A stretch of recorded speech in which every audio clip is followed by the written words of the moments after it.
Voilà, aujourd'hui on va voir une leçon intitulée « Problème de définition de la philosophie ».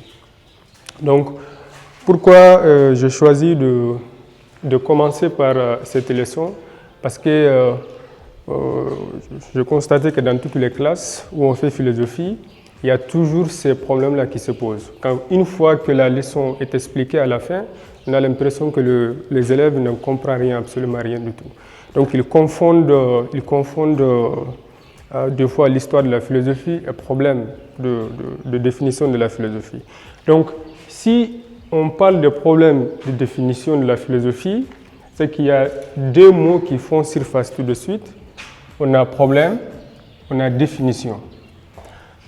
Donc en cela, on va essayer de voir d'abord expliciter qu'est-ce qu'un problème, qu'est-ce qu'une définition, pour voir ce que ça donne en rapport avec la philosophie. Donc, on va parler d'abord de problème grand 1, problème et définition. Définition. Donc, quand est-ce qu'on parle de problème? D'un problème. Donc, on parle d'un problème lorsqu'il y a un obstacle. Lorsqu'il y a un blocage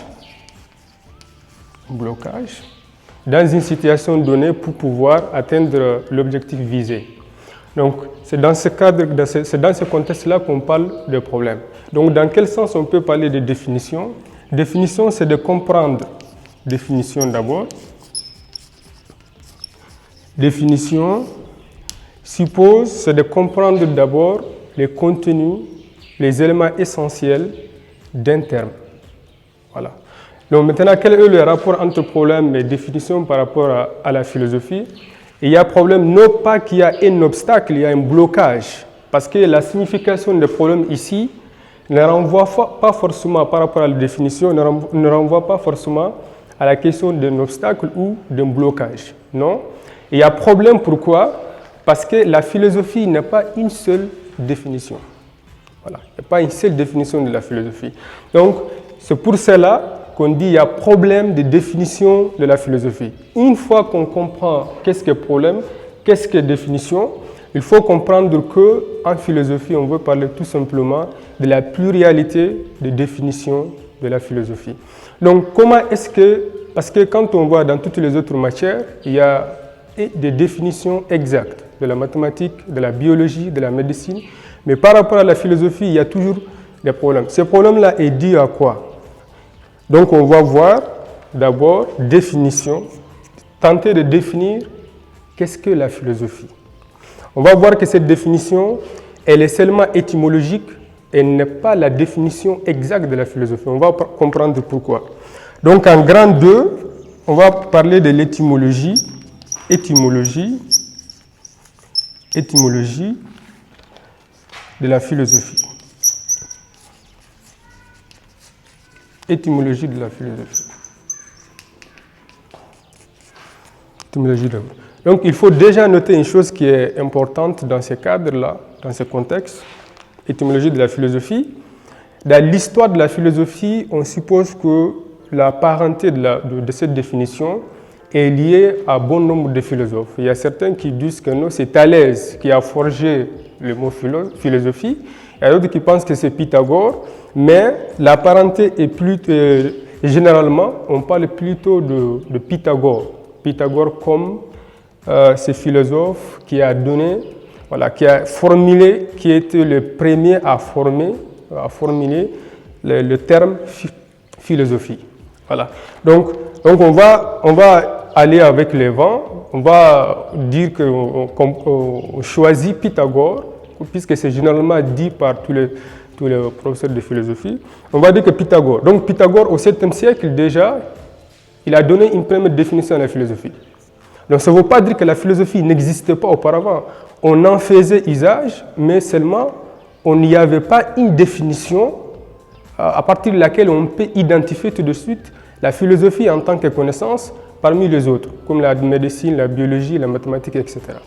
Donc on va dire Pythagore. Pythagore était le premier disons, au 7e siècle, a donné une définition à la philosophie. Mais cette définition, elle est liée à l'étymologie de la philosophie. Donc, le mot est scindé en deux. Philos, qui veut dire amour, ami, voilà, et sophos, d'autres diront Sophia,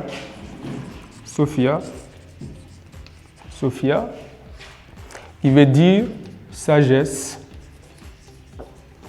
savoir.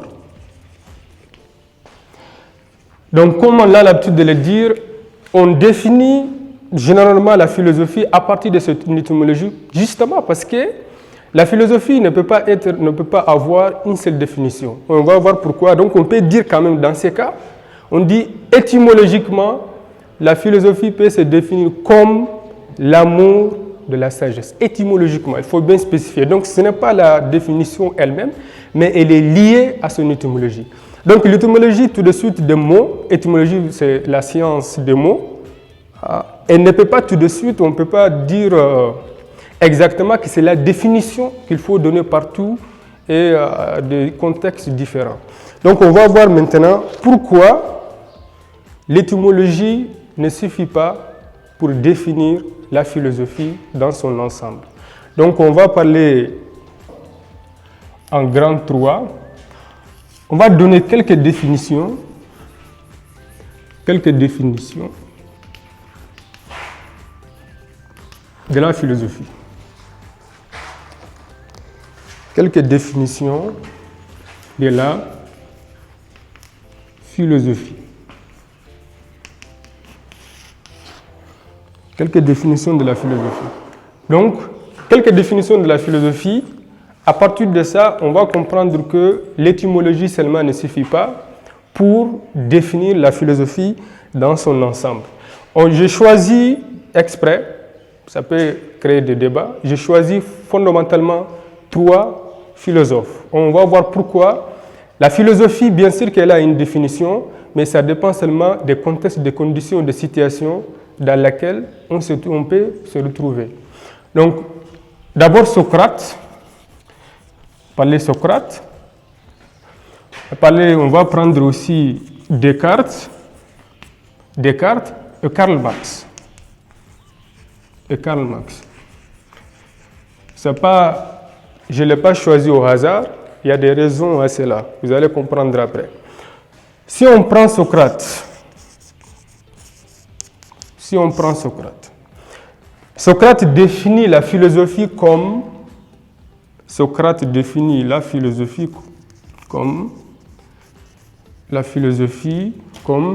l'art d'accoucher les idées.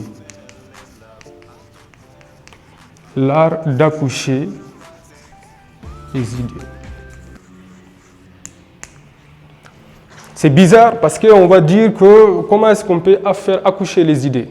Donc, il faut juste comprendre, se rappeler de la petite histoire par rapport à Socrate. Sa mère est matrone, les sages-femmes, c'est-à-dire qu'elle aide les femmes à coucher. Voilà. C'est comme les sages-femmes qu'on a dans les différents hôpitaux. Donc, il dit de la même manière que ma mère aide les femmes à avoir leurs enfants, à accoucher, je vais aider les hommes aussi, à partir de la philosophie, à faire accoucher les idées. Accoucher les idées signifie d'abord quoi? Pour Socrate, mystérieux qu'il est, il pense qu'en chacun de nous dorme la vérité. Il suffit juste de faire un petit effort. Et pourquoi chacun de nous, les gens se trompent la plupart du temps en pensant que la vérité elle peut être subjective ou pas? C'est parce qu'on ne fait pas un effort d'introspection. Voilà pour Socrate. Donc, c'est pour cela qu'on va appeler la méthode de Socrate l'ironie socratique. L'ironie